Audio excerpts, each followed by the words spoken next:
салом арз мекунам ба ҳамаи он азизоне ки ин лаҳзаҳо моро тамошо доранд ва шаълои гулхоҷа ҳастам аз дафтари марказии радиои озодӣ. ин лаҳзаҳо дар хидмати шумо азизон ва ҳоло соат бо вақти Прага расо 10 ҳаст ва дар душанбе 2 соат бо вақти Москав феълан 12 аст. ва ман ташаккур мегӯям ба ҳамаи он азизоне ки ин лаҳзаҳо моро тамошо доранд ва ман чун ҳамеша дар ҳамин вақт сархати хабарҳои муҳими Тоҷикистону ҷаҳонро ба саҳми шумо мерасонам ва ҳамаи шумо азизонро баъд аз 3 соат дигар дар пахши мустақими барномаи хабарӣ ҳатман мунтазир мешавам ва боварӣ дорам ки чун ҳамеша моро дар барнома танҳо намегузоред ва ҳамин ҳоло низ ба ин сархатое ки дар даст дорем гӯш хоҳед дод.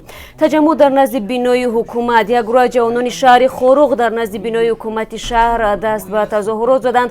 онҳо талаб доранд ки омилони тирпаронии шаби 4 ноябр ба ҷавобгарӣ кашида шуда инчунин тамоми дидбонгоҳҳои пулис бардошта шаванд.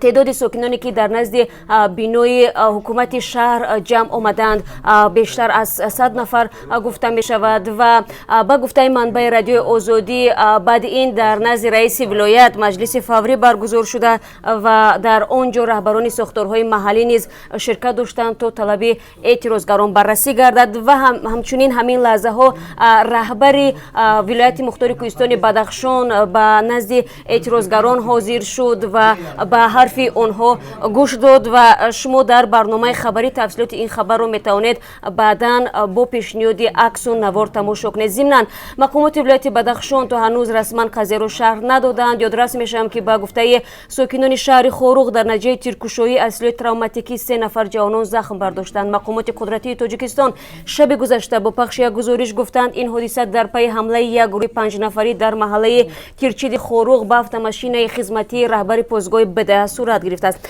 گذشته از این مقامات قدرتی خورسند مزارف یکی از سرکرده‌های جوانان این شهر را در تشکیل حمله گناهگار کردند. هرچند خود جوانان جراحت برداشته قضیه را به گناه دیگر شهر می‌دهند و حالا آنها نیز در بین افراد تظاهرگر در نزد بینای حکومتی شهر هستند. و طوری هم گفتم تا شروع برنامه خبری ما تلاش میکنیم جزئیات بیشتر را در این باره پیشنهاد شما بینندگان عزیز رادیوی آزادی کنیم. تاجیکستان 6 نوامبر روز کنستیتوسیا و سرقانون را تجلیل میکند. این روز در تاجیکستان رسما تعطیل اعلان شده است و به این مناسبت در گوشه‌های کشور چوره‌بینی‌های ایدانه برگزار می‌شود.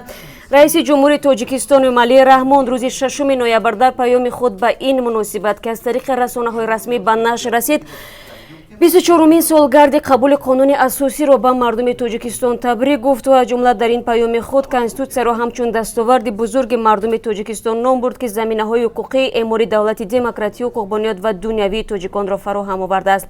کنستیتوسیای تاجیکستان از 10 باب و 100 ماده عبارت است و تاکنون متن آن 3 دفعه تغییر کرده است. در برنامه امروز نیز به این موضوع توجه خواهیم کرد.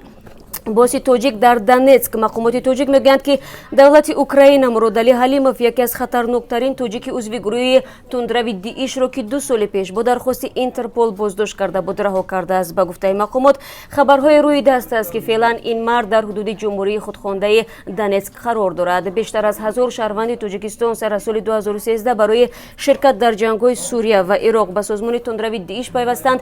пас аз шикасти Дииш дар ин ду кишвар бисёре аз аъзои ин кушта ва боздошт шуданд. бархе ҳам ба гуфтаи мақомот ба мисли Муродали тавонистанд то кишварҳои сеюму чорум бирасанд. наздикони Муродали Ҳалимов дар суҳбат бо ҳамкорони мо дар бораи ин ҳодиса чӣ қисса карданд бо мо биёед дар барномаи хабарӣ хоҳед фаҳмид. дар интихоботи миёндаврии парлумон иштирок кунед. даъвати муллоҳо аз намозгузорон дар Амрико. ин даъват дар ҳоли сурат мегирад ки имрӯз интихоботи миёндавраи парлумонӣ дар Иёлоти Муттаҳидаи Амрико баргузор мешавад ва мо дар ин бора барои шумо баъд аз камтар аз 3 соат дигар гузориши вижа пешниҳод хоҳем кард. ҳамчунин дар барномаи имрӯз аз зиндагии ҳузнангези як кӯдаки маълули 9 сола барои шумо қисса мекунем ки бинобар надоштани аробачаи маъюбӣ ҳар рӯз гавак кашида то ба мактаб худро мерасонад.